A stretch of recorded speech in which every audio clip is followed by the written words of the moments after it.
Dhallywood superstar Shakib খানের মুখোমুখি ঢালিউডের আরেক নায়ক আরেফিন শুভ। তাণ্ডবের ক্লাইম্যাক্স দেখা যেতে পারে এমন দৃশ্য। ঢালিউড সুপারস্টারকে মোকাবেলা করতে সোয়াট কমান্ডার হয়ে হাজির হবেন আরেফিন শুভ। দুজনেই মাতবে তুমুল ফাইটে, এমন গুঞ্জনই মেতে উঠেছে সামাজিক যোগাযোগ মাধ্যমে। মূলত এবারের কোরবানির ঈদে আপকামিং মুভি তাণ্ডবের এক দৃশ্যকে ঘিরে শুরু হয়েছে এমন জল্পনা কল্পনা। শোনা যাচ্ছে তাণ্ডব সিনেমার শেষ দৃশ্যে সোয়াট কমান্ডার হিসেবে ক্যামিও দিতে পারে ঢালিউডের বড় তারকা, আর সেটি হতে পারে আরেফিন শুভ। সত্যি কি ঢালিউড দুনিয়ার দুই তারকা একসঙ্গে বড় পর্দায় মাতাবেন? আরও কার বা থাকছেন আসন্ন এই ঈদের সিনেমায়? ঢালিপাড়ায় কতটা তাণ্ডব চলবে শাকিব খানের তাণ্ডবে, সে সব সম্ভাব্য বিশ্লেষণ থাকছে আজকের এই আয়োজনে। বলিউড দুনিয়ার শাহরুখ খান এবং সালমান খানকে একসঙ্গে দেখা গিয়েছিল পাঠান সিনেমায়।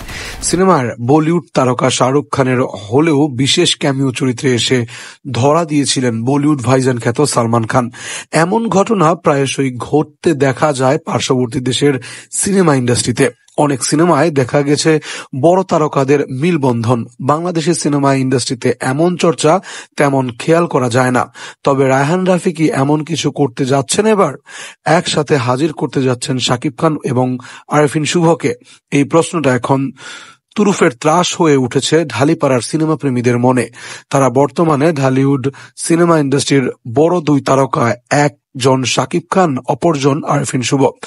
এবারের ঈদ হয়তো এই দুই তারকা লড়াই দেখা যাবে বড় পর্দায় একই সিনেমাতে।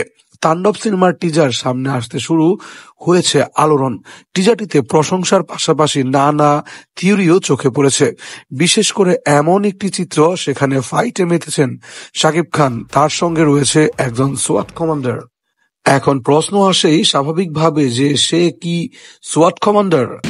অনেকেরই ধারণা এই শ্বাসরুদ্ধকর চরিত্রটি হতে যাচ্ছে আরেফিন শুভ। এমনকি সাকিবের এই পোস্টে শুভর একটি কমেন্টেই এমন কল্পনাকে আরো বাড়িয়ে দিয়েছে। শুভ লিখেছেন, আমরা এগিয়ে যাচ্ছি এবং যাব একসাথে। তাণ্ডব সিনেমার গল্প, পোস্টার এবং সর্বশেষ এর টিজার মিলেই বোঝা যাচ্ছে এটি হবে হাই অ্যাকশন সিনেমা, যেখানে স্বয়ং শাকিব খান থাকবেন ধ্বংসাত্মক এক চরিত্রে। তার লুক, অ্যাটিটিউড সব অন্যরকম। আর এমন ভয়ঙ্কর মানুষকে থামাতে গেলে দরকার এমন একজন ভয়ঙ্কর এবং শক্তিশালী মানুষের। আর সে জায়গায় আগমন ঘটবে শুভর, এমনটা ধারণা করছে সামাজিক যোগাযোগ মাধ্যমে। সিনেমার নির্মাতারা কখনো আনুষ্ঠানিকভাবে ঘোষণা দেননি কিছুই, তবে বিশ্বাস করা হচ্ছে শেষ দৃশ্যে সোয়াট কমান্ডার হিসেবে শুভর আবির্ভাব হতে পারে।